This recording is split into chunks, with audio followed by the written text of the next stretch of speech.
SIP क्या है? SIP में इन्वेस्ट करें या नहीं? एसआईपी कैसे वर्क करती है? एसआईपी में इन्वेस्ट करने का बेस्ट टाइम क्या है?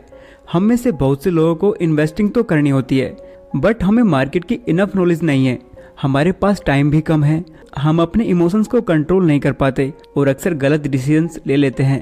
तो एसआईपी आपके लिए बेस्ट ऑप्शन है। एसआईपी का फुल फॉर्म होता है सिस्टमैटिक इन्वेस्टमेंट प्लान। इसमें इन्वेस्टमेंट के लिए आपको ज्यादा मार्केट को समझने की जरूरत नहीं है और न ही इसके लिए समय की जरूरत है। इस वीडियो के बाद आपके पास एसआईपी की कंप्लीट नॉलेज होगी। तो आइए एसआईपी और म्यूचुअल फंड के सारे सवालों का जवाब एक एक करके जानते हैं। एसआईपी क्या है?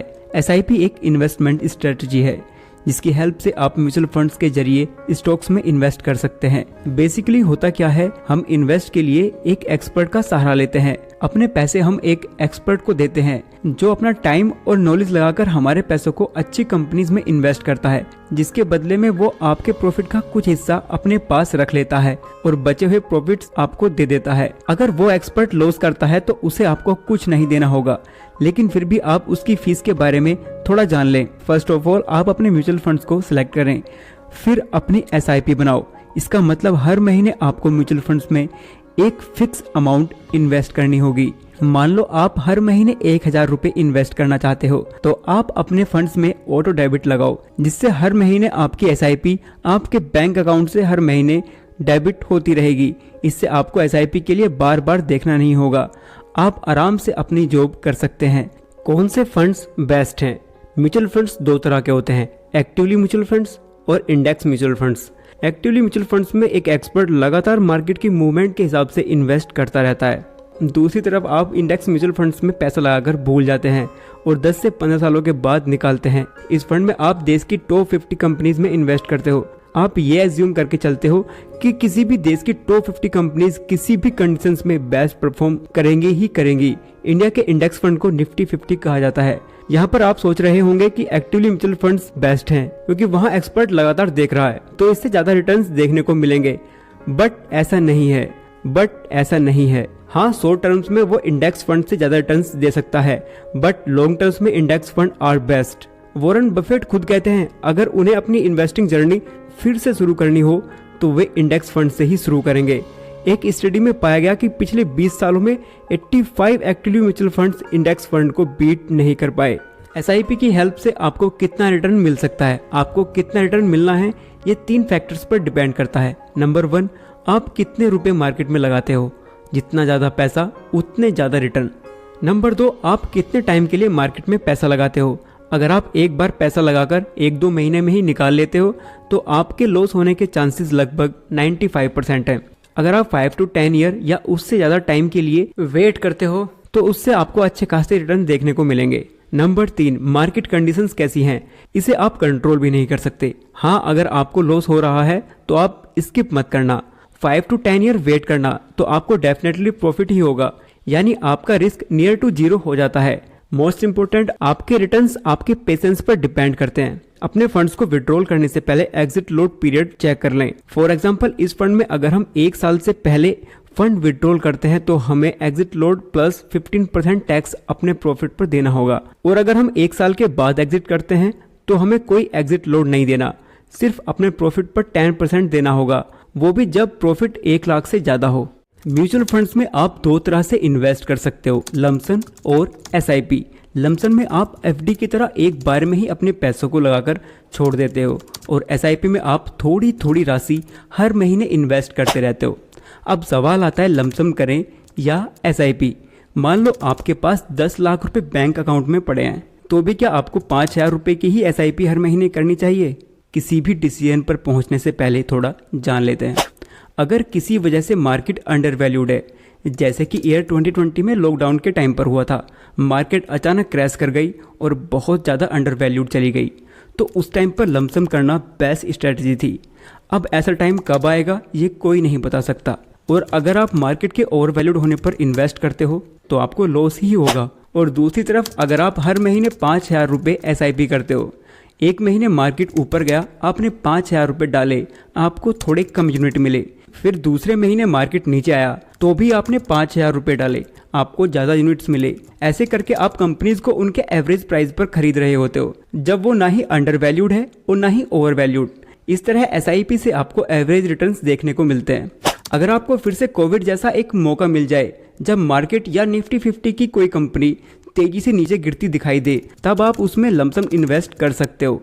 लेकिन जब आपको ऐसा मौका ना मिले तो आप SIP में ही इन्वेस्ट करें। SIP के top 3 myths. Myth number 1, bull market में आपको SIP नहीं करनी चाहिए। लेकिन ये सिर्फ एक मिथ है। वास्तव में अगर लॉन्ग टर्म्स में आपको अच्छे रिटर्न्स चाहिए तो मार्केट कंडीशंस कैसी भी हो, हमें SIP करते रहना चाहिए। तभी रुपीज़ कॉस्ट एवरेजिंग की हेल्प से लॉन्ग टर्म में बेटर रिटर्न्स कमा सकते हैं। मिथ नंबर 2, SIP को मॉडिफाइड नहीं किया जा सकता। लेकिन असल में SIPs में हमें बहुत ज़्यादा फ्लेक्सिबिलिटी मिलती है। SIP अमाउंट या डेट चेंज करने से लेकर SIP को कुछ टाइम तक पॉज या स्किप भी किया जा सकता है। आप अपनी SIP को कभी भी मॉडिफाई कर सकते हैं। टाइम के साथ इनकम रेज होने पर अपनी SIPs भी बढ़ानी चाहिए, तो अपनी एग्जिस्टिंग SIPs को SIP टॉपअप के थ्रू ईजिली मॉडिफाइड कर सकते हैं। आप अपनी एग्जिस्टिंग SIPs को ही फिक्स अमाउंट या परसेंटेज से बढ़ा सकते हैं। कई फंड हाउसेज रेगुलर इंटरवल्स पर SIP बढ़ाने का ऑप्शन भी देती हैं। ये 6 मंथ या 12 मंथ्स हो सकता है। मिथ नंबर 3, SIP के थ्रू आप सिर्फ इक्विटी मार्केट में ही इन्वेस्ट कर सकते हैं, इसलिए वो रिस्की होता है। ये भी गलत है। SIP के थ्रू आप न सिर्फ इक्विटी के डिफरेंट सेक्टर्स और मार्केट कैप्स में इन्वेस्ट कर सकते हैं, बल्कि डेब्ट, गोल्ड, इवन रियल एस्टेट जैसे एसेट्स में भी इन्वेस्ट कर सकते हैं। जब आप एक्टिवली म्यूचुअल फंड्स या इंडेक्स म्यूचुअल फंड्स में इन्वेस्ट करने जाते हो तो आपको 3 टाइप्स ऑफ फंड दिखाई देते हैं: growth, dividend pay out, dividend री इन्वेस्टमेंट। अब सवाल आता है कि किस में इन्वेस्ट करें। इन्वेस्ट करने से पहले हमें इन तीनों को समझना होगा। Number 1, growth. इसमें आपके द्वारा किए गए इन्वेस्ट से होने वाले लाभ या मुनाफे से फिर से इन्वेस्ट कर दिया जाता है। इसमें आपको कोई भी लाभ या डिविडेंड नहीं दिए जाते, बल्कि उन्हें भी इन्वेस्ट कर दिया जाता है। इसमें इन्वेस्ट की गई यूनिट्स की वैल्यू टाइम के साथ कंपाउंड होती जाती है। Number 2, dividend pay out. इस फंड में कंपनीज द्वारा अपने लाभ में से कुछ हिस्सा डिविडेंड के रूप में इन्वेस्टर्स को डायरेक्ट उनके बैंक अकाउंट में कैश के रूप में भेज दिया जाता है, जिससे रेगुलरली एक अच्छी खासी इनकम जनरेट होती रहती है। नंबर 3, डिविडेंड री इन्वेस्टमेंट।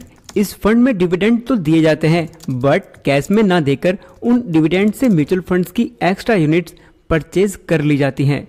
कुछ हद तक ये ग्रोथ की तरह है, लेकिन उससे थोड़ा अलग। ग्रोथ में कोई डिविडेंड नहीं दिया जाता, वो ऑटोमेटिक ऐड हो जाता है, जिससे उसकी यूनिट्स की वैल्यू इंक्रीज होती है।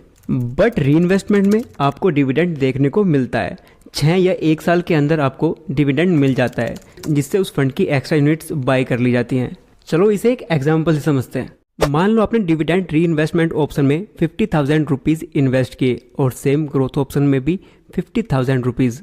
उस समय पर यूनिट वैल्यू दोनों ही ऑप्शंस की 10 रुपीज़ थी, जिससे आपको 5,000 और 5,000 यूनिट्स दी गई। 1 साल के बाद पर यूनिट वैल्यू हो गई 15 रुपीज़।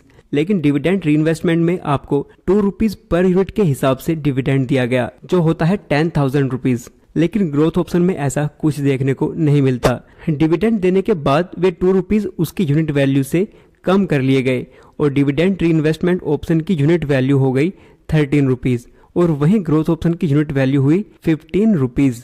डिविडेंड री इन्वेस्टमेंट ऑप्शन की आपको 10,000 रुपीज़ के डिविडेंड की 769.27 यूनिट्स 13 यूनिट्स पर यूनिट के हिसाब से दे दी गई, जिससे आपकी टोटल यूनिट्स हुई 5,769.27 और वहीं ग्रोथ ऑप्शन की कुल 5,000 यानी सेम रही, जिससे आपकी डिविडेंड री इन्वेस्टमेंट ऑप्शन की टोटल वैल्यू होती है 74,999.99 और वहीं ग्रोथ ऑप्शन की 75,000 यानी डिविडेंड री इन्वेस्टमेंट ऑप्शन से 0.01 रुपीज़ एक्स्ट्रा, जो कुछ खास नहीं है लेकिन अंतर समझाने के लिए काफ़ी है। ETF यानी एक्सचेंज ट्रेडेड फंड, इसके बारे में आपने सुना होगा। इस वीडियो में हम बात करेंगे ये होता क्या है, कैसे हम इसमें इन्वेस्ट कर सकते हैं और साथ ही इसके टाइप्स और एडवांटेजेस के बारे में भी समझेंगे और साथ ही साथ ये भी समझेंगे कि म्यूचुअल फंड से कैसे अलग है।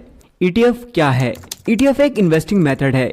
ETFs की ट्रेडिंग स्टॉक एक्सचेंज पर होती है। जैसे हम म्यूचुअल फंड्स में इन्वेस्ट करते हैं तो हमें म्यूचुअल फंड्स की यूनिट्स प्रोवाइड की जाती हैं, जिसकी प्राइस दिन में सिर्फ एक बार मार्केट क्लोज होने के बाद ही चेंज होती है। लेकिन ETFs की ट्रेडिंग स्टॉक्स की तरह होती है, जिस वजह से इसकी प्राइस भी हर सेकंड चेंज होती रहती है। हम इसे स्टॉक्स की तरह ही आसानी से बाय और सेल कर सकते हैं। ETFs में स्टॉक्स और म्यूचुअल फंड्स दोनों के कैरेक्टरिस्टिक्स होते हैं। ETFs के सेवरल टाइप्स हैं। For example stocks ETFs, bond ETFs, commodity ETFs, gold ETFs या रियल एस्टेट ETFs। एक ETF जिस टाइप का होता है उसके फंड्स उसी टाइप की चीजों में इन्वेस्टेड रहते हैं। जैसे स्टॉक ETF में ETF के फंड स्टॉक में इन्वेस्टेड रहते हैं और गोल्ड ETF में ETF के फंड गोल्ड में इन्वेस्टेड रहते हैं। ETF में हमें म्यूचुअल फंड्स की तरह कोई मैनेजमेंट फी नहीं देनी पड़ती, उसमें हमें स्टॉक्स की तरह ब्रोकरेज और टैक्स देना पड़ता है। अगर आप डायरेक्टली खुद से स्टॉक्स में इन्वेस्ट नहीं करना चाहते तो इनडायरेक्टली स्टॉक मार्केट में इन्वेस्ट करने के लिए म्यूचुअल फंड्स और ETFs बेस्ट हैं। इसमें ज़्यादा रिसर्च करने या मार्केट के अप्स एंड डाउन्स को समझने की ज़रूरत नहीं होती। बस आप अपना डीमैट अकाउंट खोलिए और 500 रुपये से भी ETFs और म्यूचुअल फंड में इन्वेस्ट कर सकते हैं। NFO क्या है? NFO में इन्वेस्ट करने से क्या फ़ायदे हैं? क्या इसमें इन्वेस्ट करने से हमारे पैसे रातों रात डबल हो जाएंगे? NFO की फुल फॉर्म है न्यू फंड ऑफर। ये कोई न्यू स्कीम का ऑफर है। एक्चुअली होता ये है, जब कोई एसेट मैनेजमेंट कंपनी नया फंड लॉन्च कर रही होती है तो उसे फंड्स की रिक्वायरमेंट होती है जिससे वो शेयर्स, बॉन्ड्स आदि में इन्वेस्ट कर पाए, तो वे तब मार्केट में NFO इंट्रोड्यूस करती हैं। NFO काफ़ी हद तक IPOs की तरह ही है। जैसे कंपनीज IPOs के माध्यम से मार्केट से पैसे रेज करती हैं, ठीक वैसे ही इन्वेस्टमेंट फंड्स NFO के माध्यम से पैसे रेज करते हैं। गाइस, चाहे किसी भी तरह की इन्वेस्टमेंट हो, हमारा मेन मकसद होता है प्रॉफिट कमाना। तो ऐसे में अगर हमारा नॉलेज ही अधूरा होगा तो हम राइट डिसीजंस नहीं ले पाएंगे। तो अब जान लेते हैं NFO में हमें कैसे प्रॉफिट होगा। जब भी इन्वेस्टर्स को पता चलता है कि मार्केट में नया NFO आने वाला है तो हमारे और आपके जैसे इन्वेस्टर्स ये सुनकर बहुत खुश हो जाते हैं कि शायद हमें जल्दी पैसे कमाने का मौका मिल रहा है, लाइक IPOs।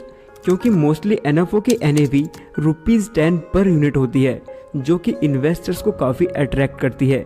हम सोचने लग जाते हैं कि यार इतने कम दाम में यूनिट्स मिल रहे हैं जिससे काफ़ी कम टाइम में हमारे पैसे डबल हो जाएंगे।